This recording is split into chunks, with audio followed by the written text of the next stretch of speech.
Hello, in this session I will talk about creating a control file for importing comma separated values data.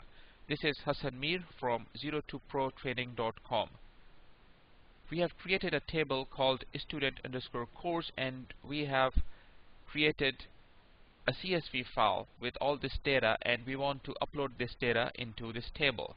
As already explained, SAP HANA database is running on a server and we are working on a client computer with SAP HANA Studio, and we need to make sure the CSV file we have created is visible to the database. So we created a CSV file using a desktop and we then transferred it over using the FTP to a computer that is visible to the database. Now it's time to run an import command so that we can bring in the data in the CSV file into this table student_course. So what is a control file? You run an import command to upload data from a CSV file into a table. So upload from the CSV perspective and import from the table perspective, but the command is import. Okay, so we are transferring data from this comma separated values file into any table. And import command needs to know what to expect in the CSV file. What is the layout? How are the values separated? How are the new records separated? Like, how does import command know that a new record has begun, and how does import command know that this is a new value, and so on. So all that necessary information goes into a control file. So when you run an import command, you specify which control file to use. Import command reads the control file first and extract all the necessary information, and based on that information CSV file is read and data is processed. So in this session we will create a control file. So I'll create a control file in a notepad. It's a simply text file, and after creating it I have to upload it as well to the same machine where database could see it, because import command would be run from the database. Now the first line in the import file is import data. This is a line that's telling the system we want to import data. In the next line you want to tell the system into which table. So first you have to specify your schema name just to fully qualify the table, so that this is clear on the system in which schema the table is residing. So this is my schema.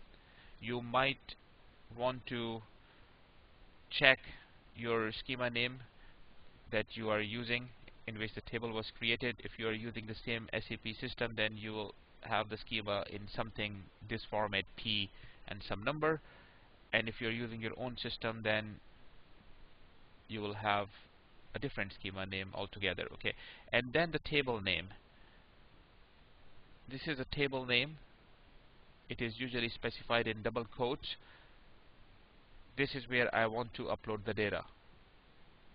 And in the third line you tell the system from which file, and the file name that we used is student_course.csv, and this goes in single quotes.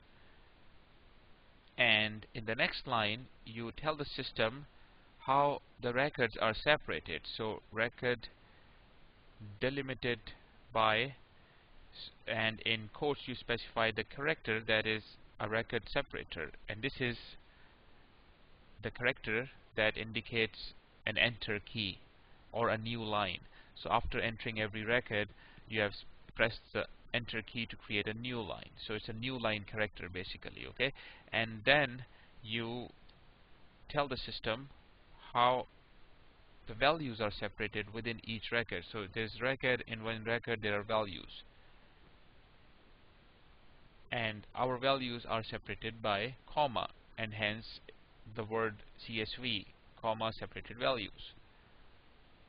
So import command will process any file no matter if the values are separated by comma or semicolon or tab or any other character, as long as you specify that properly in the control file. And this is the way to tell the import command that you may find values that are enclosed in double quotes. So the outer single quotes is just to specify the characters that would be used as optional enclosures, and that is the double quote. So we are telling the system you might defined values that are optionally enclosed by double quotes. And finally, you specify the name of the error file. So this is the file that will have the information if the import fails. Error log and the name of the error file. So I'm going to stick to the same file name, student_course, but the extension I have specified is .err. This is the standard, and the file name goes in single quotes. I'll save this file to the same location. Control files usually have the extension .ctl, so student_course.ctl. Click on the save button. Now I need to FTP this file to the same computer. So I have opened up the command prompt and I'm going to use ftp.sap-devcenter.com.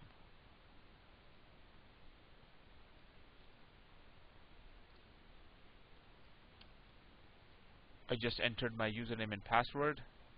Again, I'm FTPing this file to a computer that is visible from the database, and this is provided to me by the SAP because I'm using their environment. If you're using your own environment, then you have to copy this file or FTP this file over to a computer that is visible from the database.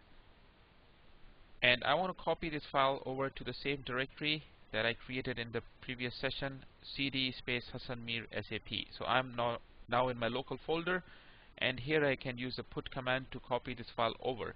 But before I do that, I need to change the local directory using the lcd command to the location where the file is residing on my desktop. So this is not the virtual desktop that I used to create the file. This is my actual laptop, and this is the location where the file is residing in documents folder. Here I'm gonna use put command to copy this file over. Which file I want to copy? student_course.ctl. As you can see, the file is not found, and the reason is that when I saved this file, I did not use double quotes. So system has done student_course.ctl.txt. So system has appended .txt in front of .ctl. So I had to use double quotes. Now it should be all good. Now I can say put student_course.ctl. File receive OK.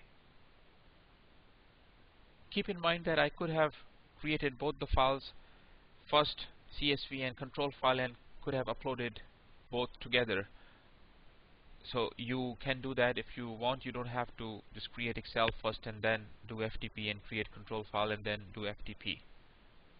Now we are all set to issue import command from SAP HANA Studio, and this command would be run against the database. Although you issue commands from Studio, which is a client software, these commands are run in the database.